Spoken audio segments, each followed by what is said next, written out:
जी viewers अस्सलाम वालेकुम। I am Ejaz Khadim Sodhar from the platform of CSS PCS planet. Viewers, आज हम बहुत ही इंपॉर्टेंट टॉपिक करेंगे और वो रिसेंट डेवलपमेंट है जो अभी जर्मनी में एक समिट हुई थी G7 की। उनके हवाले से हम लोग देखेंगे ये G7 ग्रुप क्या है, G7 की हिस्ट्री क्या है और G7 के कौन कौन से ममालिक जो हैं उनके मेंबर हैं, और ये G7 का ग्रुप जो है पर्टिकुलरली जो जर्मनी में इस साल कुछ हफ्ते पहले ऑर्गेनाइज की गई थी समिट जो थी, उस समिट का मकसद क्या और उस समिट की थीम क्या थी। व्यूअर्स, सबसे पहले तो हम लोग देखें कि जो G7 की समिट थी, G7 की जो समिट थी वो जर्मनी ने होस्ट की 2022 वाली, और उसमें यह थीम रखी गई कि progress towards an equitable world. Progress towards an equitable world, ये उसकी थीम थी जो जर्मनी ने होस्ट की थी 2022 की G7 की समिट। उसके बाद हम लोग देखते हैं कि उसके जो पार्टनर कंट्रीज हैं, उस पार्टनर कंट्रीज के में इंडिया भी है, Argentina, Indonesia, Senegal and south Africa भी शामिल थे। और उनके अलावा कौन कौन थे शामिल, मैं आपको बता देता हूं कि उसके अलावा यूक्रेनियन प्रेसिडेंट जो था व्लादिमीर ज़ेलेंस्की जो था, उन्होंने वर्चुअली उस समिट में अपना पार्टिसिपेट किया। और उसके बाद यूनाइटेड नेशंस के WTO, WHO, IMF and world bank also participating in the summit. ये उन समिट में हिस्सा थे।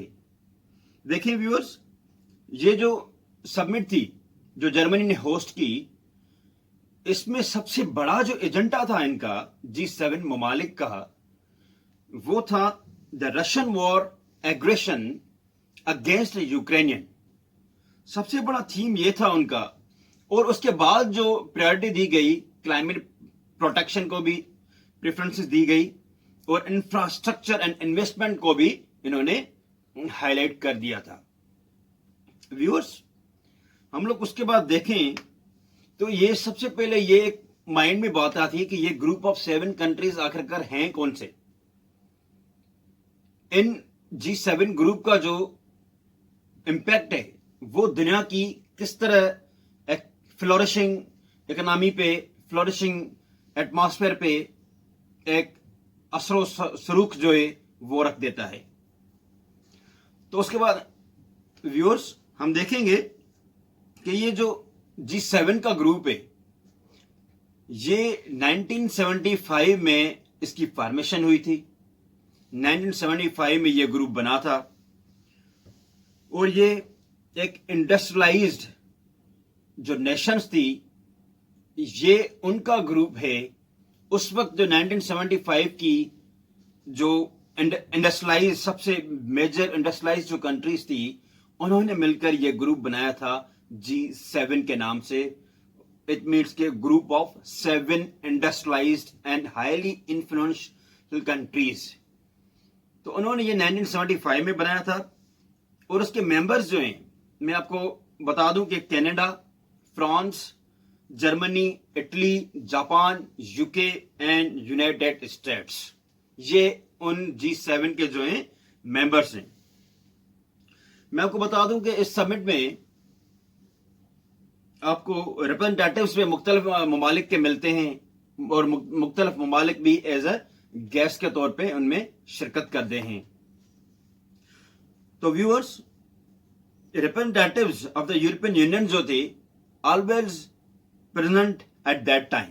तो ये यूरोपियन यूनियन भी जो थी उस वक्त 1976 के बाद जो थी, उनको भी एक रिप्रेजेंटेटिव तौर के ऊपर लिया गया था इस ग्रुप ऑफ 7 में। तो मैं आपको ये बता दूं कि ये जो G7 कंट्रीज हैं, ये totally are also part of the G20 countries. अब ये G20 कंट्रीज के भी हिस्से हैं और ये G7 कंट्रीज हैं वो अलग भी एक ग्रुप है उनका, वो G20 में भी आते हैं। और ये मैं एक बात को इम्पोर्टेंटली आपको बता दूं کہ G7 سے پہلے ہوتا تھا 2014 سے پہلے ہوتا تھا G8 کنٹریز. اٹ مینس کہ گروپ آف 8 انڈسٹریلائزڈ اور موسٹ ویلدی نیشنز جو تھی ان میں 8واں ملک جو تھا that was Russia. And Russia کو کیوں نکالا گیا ایک یہ سب سے بڑی ڈبیٹ ہے, لیکن میں آپ کو کنسائزلی یہ بتا دوں کہ جب کرائمیا کو 2014 میں رشیا نے اینیکس کیا تھا اس کے بعد G7 ممالک نے ان کا ممبرشپ جو تھی رشیا کی ان کو وہ نکال دی تھی, ان کی ممبرشپ جو تھی G7 گروپوں نے ختم کر دی تھی. تو ویورز یہ جو 2022 کی جو سبمٹ تھی اس میں بہت ساری چیزیں ہائی لائٹ کر لی گئی تھی G7 ممالک کی طرف سے, اور جو بھی سب سے بڑے لیڈرز تھے G7 گروپ کے انہوں نے ساروں نے شرکت کی تھی جرمنی میں, اور دوسرے ممالک کو بھی ایز اے آبزرور کے طور پہ ان کو بلایا گیا تھا. تو ویورز دیکھیں کہ 2021 کی جو سبمٹ تھی پچھلے والی جو سبمٹ تھی 2021 والی وہ یو کے میں ہوئی تھی. یو کے نے وہ ہوسٹ کی تھی, جو گلاسکو کے نام سے سٹی تھا ان کا, ان میں وہ سبمٹ ہوئی تھی. 2022 کی جرمنی میں, اور 2023 کی جو سبمٹ ہوگی وہ جاپان ہوسٹ کرے گا 2023 میں.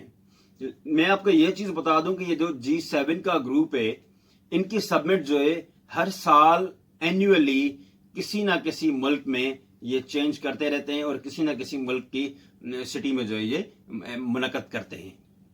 لیکن ان کا یہ فلاز بھی ہیں, کچھ ان کے فلاز بھی, وہ بھی میں آپ کو بتا دوں گا کہ یہ ان کے کون کون سے فلاز بھی ہیں G7 ممالک کے. تو اس کے بعد دیکھتے ہیں کہ ان کا کوئی فارمل کانسٹیٹیوشنل فارم جو ہے وہ نہیں ہے ان کے پاس, ایک فکسڈ ہیڈ کوارٹرز بھی نہیں ہے ان کے پاس, یہ بھی ان کی لیکنیسز میں تھوڑی بہت آتی ہے. لیکن ان کے جو نان بائنڈنگ ڈیسیشنز ہیں وہ بھی کافی حد تک ان کو اثر کرتی ہے G7 ممالک کو.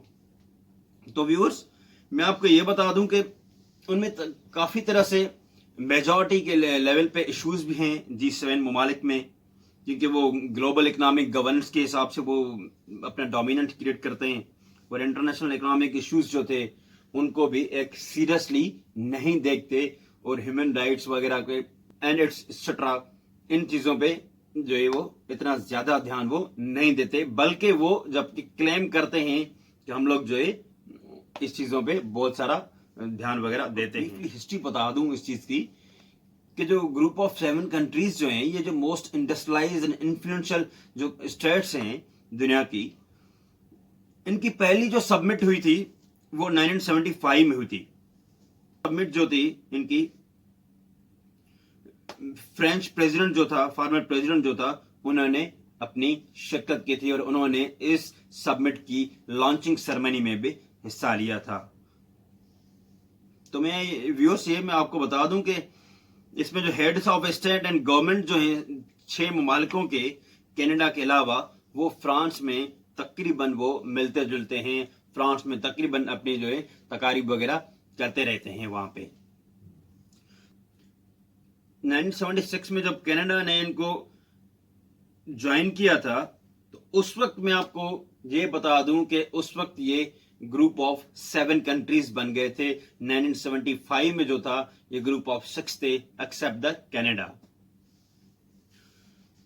تو ویورز میں آپ کو نیکسٹ بتا دوں کہ ان میں سے کافی شاکنگ فیکٹس ہیں, کافی اس میں شاکنگ فیکٹس بھی ہیں ان میں, وہ میں فیکٹس ان کے بتا دوں کہ یہ G7 ممالک کے جو فیکٹس ہیں, ان کی جو پاپولیشن نے, ان کی جو کاربن ڈائی آکسائڈ کی ایمیشن نے, کلائمیٹ چینج کی طرف سے جو رجوع ہے ان چیزوں کا, تو وہ میں آپ کو کلیئرلی بتا دوں ایک چیز کہ G7 کنٹریز جو ہیں یہ دنیا کی پاپولیشن میں 10% اپنا حصہ ڈالتے ہیں.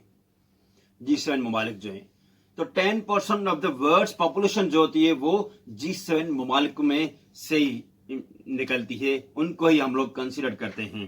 اس کے علاوہ 31% جو ہے گلوبل جی ڈی پی جو ہے دنیا کی, ان میں 21% شیئر جو ہوتا ہے وہ G7 ممالک کا ہوتا ہے, and 21% of the global carbon dye oxide جو امیشنز کا جو ہاتھ ہے وہ بھی ان G7 ممالکوں کی وجہ سے तभी तो हम लोग, और ये बार बार बोलते हैं G7 वाले कि हम लोग इस कार्बन डाइऑक्साइड एमिशन को रिड्यूस करें, उसको माइनस पे लेकर आए, उनको जितना हो सके हम लोग उसको कर्टेल करें, लेकिन ये थोड़ा सा मुमकिन नहीं है इनके लिए, ये लॉन्ग टर्म प्रोसेस है। और तीसरी बात मैं आपको बता दूं कि चाइना एंड इंडिया जो है वो इस G7 के पार्ट नहीं है, क्योंकि अगर देखा जाए रियलिटी ग्राउंड पे देखा जाए तो चाइना दुनिया की दूसरी सबसे बड़ी मार्केट है इकोनॉमी के हिसाब से, और इंडिया जो है वो सबसे ज्यादा जो है वो रिसोर्सेज जनरेट करने की मार्केट है, और वो इंडिया जो है सबसे तगड़ी मार्केट है दुनिया की, वो डोमिनेंट मार्केट है दुनिया की, जहां पे हर इन्वेस्टर चाहता है कि हम लोग जाके इन्वेस्ट करें। तो ये दोनों ममालिक, इंपॉर्टेंट ममालिक जो हैं उस G7 ग्रुप के जो है वो मेंबर नहीं है, जबकि 1975 में उस वक्त चाइना और India, China was in struggling period and India was also in the struggling period, so they both were not included at that time, so now they can include in this time, so it totally depend upon the G7 group states and their leaders कि वो किस तरह से वो decision लेते हैं और इन दोनों को शुमार करते हैं या नहीं करते। उसके अलावा हम लोग देखते हैं कि high level of the gross debt जो है वो सबसे ज्यादा जो है वो जापान की है, 263% जो है, 263% जो है जीडीपी जो है उनकी वो जापान की डेट में है, और इटली के जब हम लोग देखें तो इटली भी 151% ऑफ द जीडीपी जो है वो भी डेट में है, एंड यूएस इज आल्सो 133% जो है उनकी भी जीडीपी जो है वो डेट में है। तो मैं ये बता दूं आपको व्यूअर्स कि इनमें काफी सारे फ्लॉज भी हैं G7 ममालिक में। एक तो वो नॉन बाइंडिंग नेचर भी रखते हैं, नंबर दूसरा तो उन दोनों, उनके जो ममालिक हैं उन ममालिकों के आपस में काफी वो बनती भी नहीं है। जैसे आप उनका मिसाल दें, कनाडा एंड इटली का मिसाल दें, उनकी भी आपस में जो है नहीं बनती। आप लोग अगर इनका मिसाल दें जर्मनी एंड यूएस का, तो दोनों ममालिक जो है वो भी आपस में उनके अच्छे ताल्लुकात नहीं है, तो ये काफी उनके जो है इश्यूज वगैरह हैं, और ये लेकनेसेस इस ग्रुप की भी कंसिडर की जाती है।